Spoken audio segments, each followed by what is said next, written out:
What's going on, y'all, and welcome to the Angie Stone Show. I need to see a show of hands in the comments as I conduct this roll call to make sure everyone is present because, like I told you guys, I'm going to cover this topic extensively. So, guys, what I want to talk about right now is the fact that Stone Paxton has dropped a part 2, and he goes into great detail about the behind-the-scenes investigation into what happened to Angie's publishing. Angie has been on record saying that she feels that she's missing $50 million.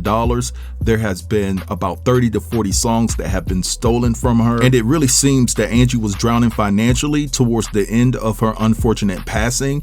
And when you listen to what this brother said that he was willing to do to help Angie cover medical expenses, it will break your heart. Now, Stone exposes that there were 3 individuals that were responsible for stealing from Angie, and he talks about one person in particular that they had to corner, and things got a little bit testy and feisty, and it was just unbelievable. So members of Angie's family got into it with this person that was stealing from her, and it's just a crazy story. So what I want to do right now is play you guys the clip. It's a little lengthy, but trust and believe me, y'all, it's definitely worth it. So let me go ahead and insert the clip, and I'll be back.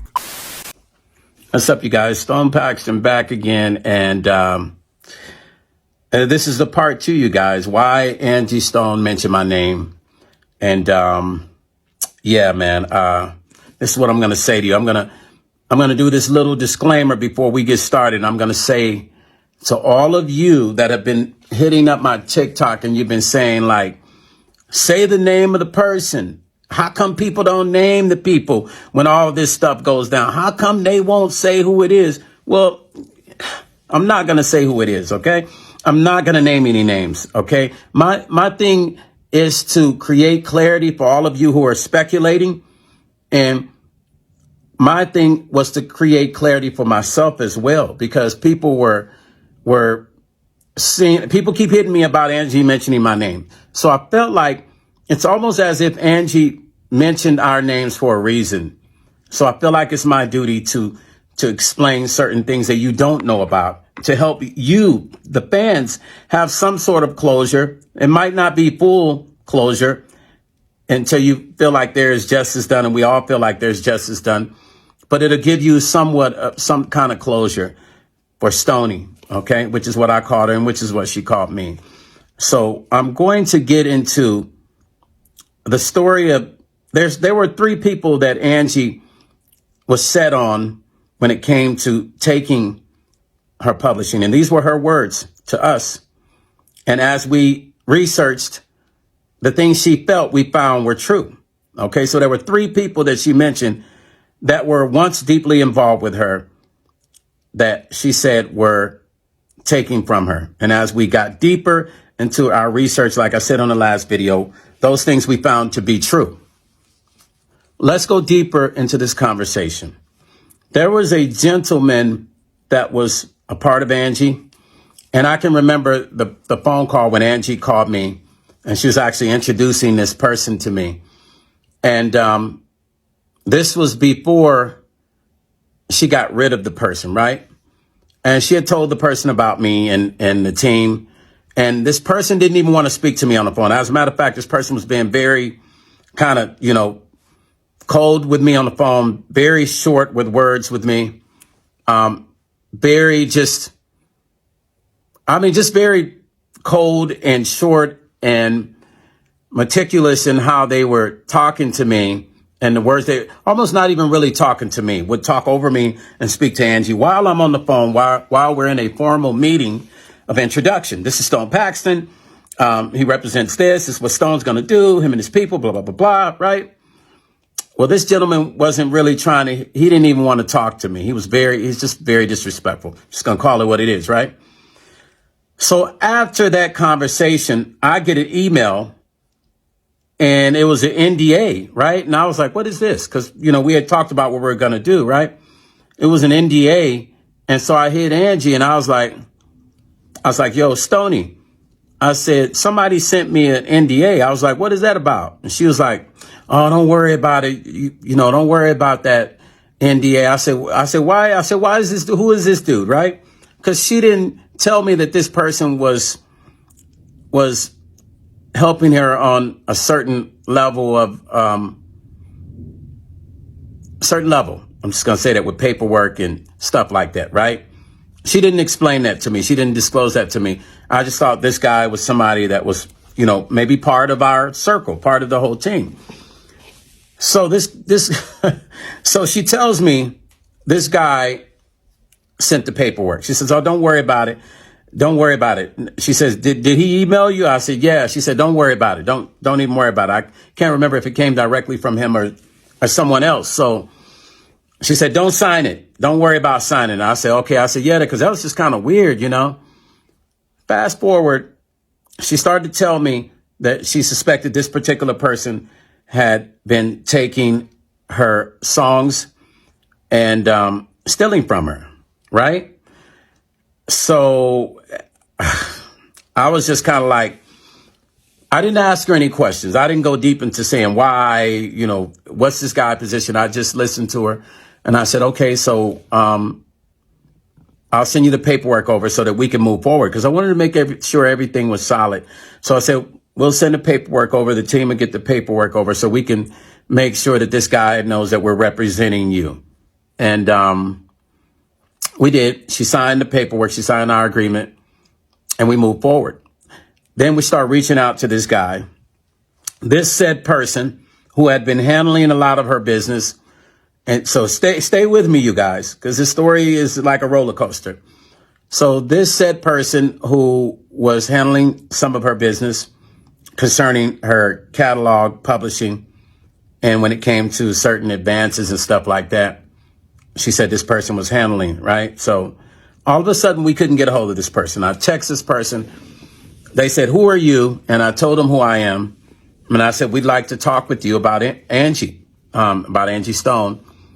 And we've taken over her. I think I said something like we've taken over the management of her catalog and stuff like that. And we'd like to have a talk with you, the team. And he said, send an email to my office or something like it. Send an email to my office. I'm wording what he probably sounded like because, I didn't hear him verbally say it, but he texted. So I'm just visualizing the way he said it because through the text, I could feel that's the way he was saying it because he already knew who I was. So I felt like he was extending that energy again that he extended on the phone call initially. So I said, okay, cool. He said, and I'll get back with you. So I sent what he needed. I sent the paperwork. We sent the paperwork to him to show him that we had taken over representing her. And he never responded. A month later, he never responded. But the day afterwards, when I initially sent him that message, Angie called me the next day to go backwards. And she said, did he respond back to you? Did he call you back? I said, no, he didn't call back. She said, yeah, he's probably not going to call because he know he busted, right? That's what she says to me. And I said, wow. I said, yeah, well, I'm just going to keep on trying. She said, yeah, he's probably not going to call you, Stoney. I said, well, we're going to keep on trying. I'm going to keep hitting him up until I get a response, until he talks to us. So he never responded via email and he never called back ever at that time. So we're making it through November and Angie's going through different situations and we're talking. There's things that she needed handled and she didn't want to go on the road. She said, I don't want to go back on the road to have to financially take care of certain things. And I said, well, the sooner we're able to get a calculation of the songs and the value of everything, Ange, then we're able to get you a check, right? So Ange said, well, she said, I calculated and I'm owed about 50 million between here and overseas. This is what she said to me, right? And I'm only telling you what she said. And I said, okay. I said, well, I'm sure we can get you in advance. We just need to do an evaluation of the publishing and make sure that everything is in one place so we can evaluate all the songs at once. This is what I say to her. I say, okay, Stoney, we're going to get all that together. So Angie's team in Atlanta and us, and we all came together and we went on a mission to do that. Now, as we went on the mission to do that and we're unveiling these things, we start to see these songs in this person's name.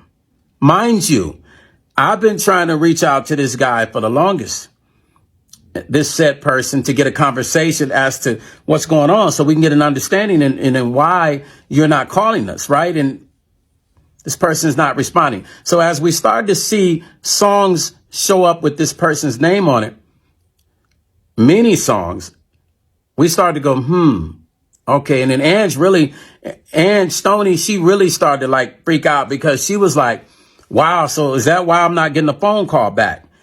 And I mean, if it's black and white, it's black and white, right? If it walks like a duck and quacks like a duck, it's a duck. So I'm kind of at that point, I'm with her like, okay, yeah, this is not making any sense. He's not returning our phone calls. And finally started to get things transferred over in her name. Some of the songs started to move them, and looking up and seeing 10 songs with this person's name on it, 15, 20, 30, and then, 40 songs or something like that with this person's name on it, right? And their name on it in publishing. Still no call. We can't get a call. We can't get an interaction. It didn't even matter. This person just never would respond, right? We tried them one more time, and I sent a text. I try to be calculated with the text and say something like, to get them to respond. I think I said something like, hey, sir, we're just trying to figure this thing out with Angie. We just need your help. I said something I'd have to look at the text, but I said something to the tone of that, like just trying to say, let me go a little bit neutral. Maybe this guy will respond. He still did not respond. When Angie passed away, the morning she passed away, this guy hit up her family member to give his condolences and literally said, I'm here for you guys. If you need anything, hit me up. I'm here. I thought that was rather insulting. As a matter of fact, I felt like if Angie was here, she probably would have told him a few things. You know what I'm saying? She would have been highly upset. I get a call and I'm told this from the family that he hit. I said, what? They said, yeah. I said, and we start comparing phone numbers. And I said, let me get that number, right? So I hit him up randomly with somebody else on the team on the phone. And he answered the phone, right? And I said, oh, he answered the phone. I was like, oh, cool. We can have this conversation. So he answered the phone. And I said who I was. I said, this is Stone. And I said, who else was on the phone? I said, listen, we're calling about the Angie situation. And the meeting began. So I sat back and I'm listening. And we're going back and forth, and the situation gets heated. And at some point, he actually says, when we're just, saying, my people were talking and they're saying, well, Angie said you were stealing her publishing. He's like, no, I didn't steal the publishing. I didn't take nothing, right? I didn't take nothing. And then I say, well, excuse me, sir, can you just explain why your name is on all of these said songs? Now, remember I told you there's 3 different people that Angie said were taken from her, okay? Those names I will not mention. 3 different people that Angie said was taken from her when it came to publishing. This person was one of the persons she mentioned, right? So he says immediately, I don't have it. He kept saying, no, I don't have it. I don't have her publishing. And I said, well, how do you explain? I said, hey, I'm just telling you what we found. In our research, we found your name on all of these songs. I said, I got a copy of it. I can send you the copy. We got it. We found it, right? He actually says, well, somebody did that. Somebody setting me up. This what he says. And I'm only repeating what this person said. He said, somebody must have done that. Somebody must have put my name on there. Now, granted, there's 2 different names that were on there, right? He had one name one way and he had the other name the other way, and they were LLCs, but they're both his names. They were both his actual names, right? So we're just listening to him, right? And then my people are on the phone, so they start back talking, and we kind of let him talk, and he's just talking, and he's going into all these variables about how he paid for Angie's mother's funeral and all this. He's just going into all these other variables, you guys. And we're just listening, right? At this point, we're kind of just like, let him talk, let him get comfortable. And he started talking about personal stuff with Angie's life. And we didn't want to hear that. We just want to know, where is her publishing? Where is her money at? We didn't care about nothing else. But we let him talk. Sometimes you got to let people talk so they can reveal. There's a revelation in the conversation, right? So with him revealing, as he was talking, we were hearing what we needed to hear. it got to a point where the conversation got kind of heated, and he was actually saying things like, I don't have to tell y'all shit. I don't have to give y'all shit. Now, these were his words to us on the phone. And the conversation seemed like it was about to go somewhere else. Then it got tapered off, right? And we brought it back. It came back, right? Now, initially, he was saying he didn't know anything about the publishing, right? He didn't know where it was. He didn't know anything about it, right? By the end of that conversation, before we got off the phone, this guy actually said some of the most unpredictable, or he said the most unpredictable thing that we didn't expect he was going to say. He said to us, he said, no, this is what he said before he said that. He said, I don't have to give y'all shit. He said, first of all, before I tell you anything, I need you to send me. I don't know. I don't do on the phone stuff. He says, I don't do this verbal. He say, right? He said, I need y'all to send me the paperwork to show that you were representing her.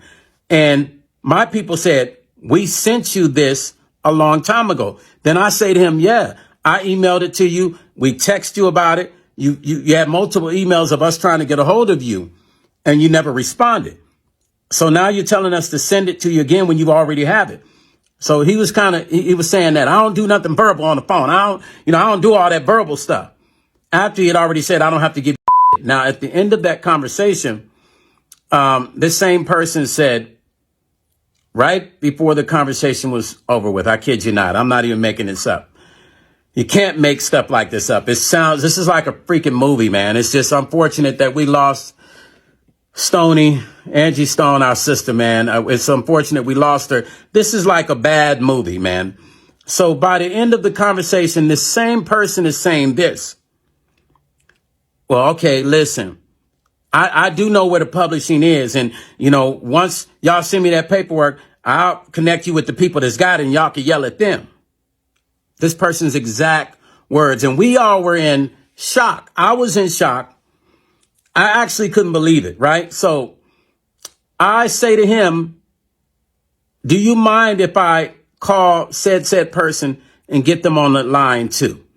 Because that way we can get all this clear and out and open. My exact words, right? He said, sure, go ahead. I click over. I call Angie's family. We get a few people on the phone. Everybody's listening and talking. And he starts back talking. And this young lady that's speaking, soon as he heard her speak, he doesn't like her at all, right? At all. Because during our conversation, the thing he mentioned to us also about Angie is, he said, Angie's got all these weird people around her. And I told Angie she need to do non-disclosure agreements with everybody. And then I didn't like this one particular girl around Angie. And I told Angie, I don't like her, and I don't really want to deal with her. And you need to do non-disclosures with people. Now, some of the things he said, now I'm starting to understand, made sense. Some of the things he said, and I'll tell you on part 3 what I mean by that, right? Some of the things he said made sense when it came to non-disclosure agreements with certain people. Because certain people you just can't trust. Artists, celebrities that have people around them and they're discussing their personal business with people, and people have ulterior motives with celebrities. And some people just want to be attached to a celebrity. Some people want to be that celebrity. Some people want to live their life. Some people want to be them completely. And if they can't be them, they lay under them and be around them every day. You have a lot of people like this, okay? So celebrities have to be careful. So I understood when he said that, right? Pertaining to certain people. And this particular person, I kind of felt the same way about. Later on, as I got to know this person a little bit more, because a few things happened and I kind of stepped back and didn't want to deal with this person no more, right? So this person and this gentleman, they were kind of going at it, and I said, she would like to speak to you. And so she went off on him. She told me it's full of shit. She said, you're bull. We tried to get a hold of you. You didn't answer none of your calls. And yes, your name is on the publishing. Absolutely, your name is on the publishing. We pulled it all up. We have all the paperwork. You're a liar. You don't return under your palm. I mean, they were going at it so much so that my people had to tell him to relax and calm down, because for some reason he just has this thing about her. I don't know what it is. It's, I don't know what it is, but he didn't like her, and he doesn't like her at all. So we finally got that calmed down. She said what she had to say, and she said, "You're full of and you're a liar," and that's it. You know what I'm saying? And you took her songs, and she was going in on them too, right? So, and I told him, I said, yeah, so that's what I was trying to tell you. All the songs show up in your name, and we're just trying to figure out why. We're trying to figure out why these many songs are in your name, right? Then there's another situation where her original deal that she still owned 50% of, we couldn't find where that 50% of was.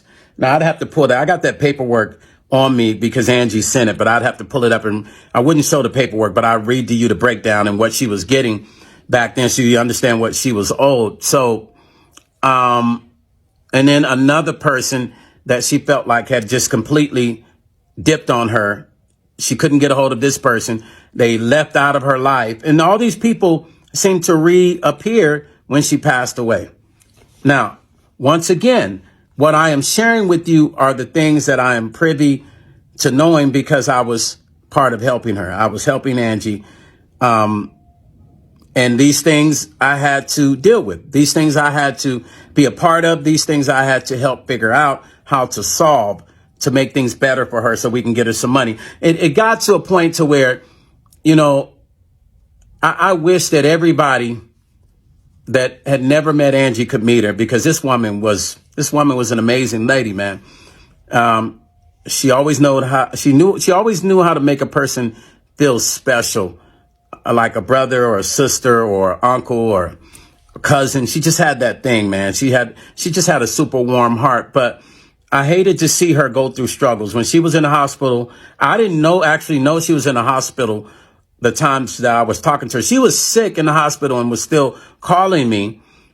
And I didn't know she was in the hospital until after she was out, when she told me all that time she was in the hospital dealing with that situation with her kidneys. I didn't even know. You know what I'm saying? So I told her, I said, you know what? I said, even if I have to borrow equity from one of the homes that I have interest in, I'll give you the money to cover your bills until we close on this deal. That's how deeply invested I was in believing in Angie and what she was owed, and wanting to see her not go through anything remotely close to having to deal with any sort of struggles. This woman is one of the most valuable women to soul music and neo soul.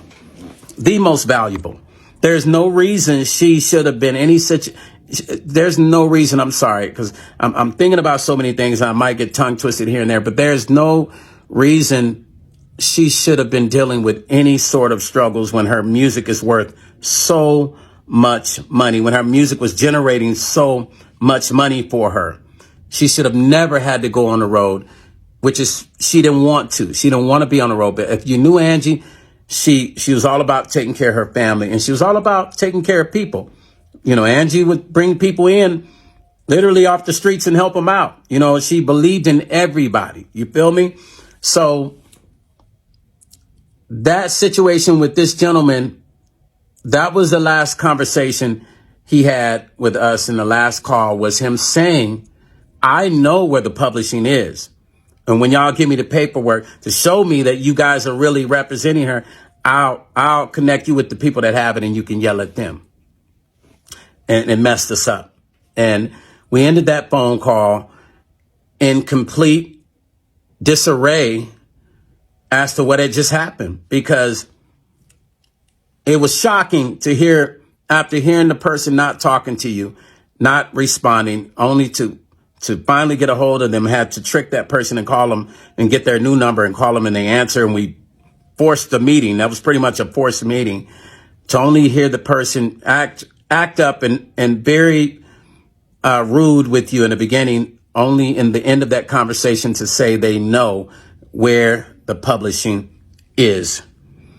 I don't know, you guys. That just really had me blown away. And you're hearing this firsthand Once again, I'll say this is not something that I went on YouTube and brought to you from somebody else's channel. It's not something that someone told me and I'm sharing with you. I'm sharing this information from my experience, my conversation in helping bring Angie's situations back to her norm is what we were trying to do, and get her money funded in her hands and in her bank, and her family smiling, her happy like she should be, and enjoying her life like she should have been. Okay? So that's why Angie Stone mentioned my name, you guys. And I'm going to do a part 3 to this because there's so many levels to this, man. There's so many levels to this, man. I mean, I could literally go on forever, but I'm not going to. This is part 2. Part 3 is coming, you guys. I'm going to talk about this accident, and I'm going to mention a couple names, but I don't know, man. Leave your comments. Tell me what you guys think. I'm just giving you the truth. I don't use the word receipts because I don't believe in that. I just believe in, what is the truth or what isn't the truth. And that woman was a great woman, and she made a lot of money, and she deserved to enjoy her money. She deserved to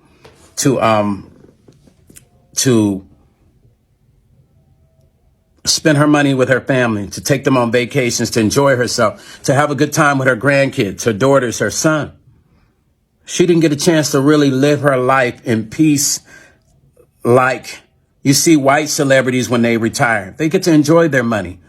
Why do our black artists, they don't get to retire or go out in peace with a historical situation attached to their name, living nice, vacation, property, just peace, no struggle?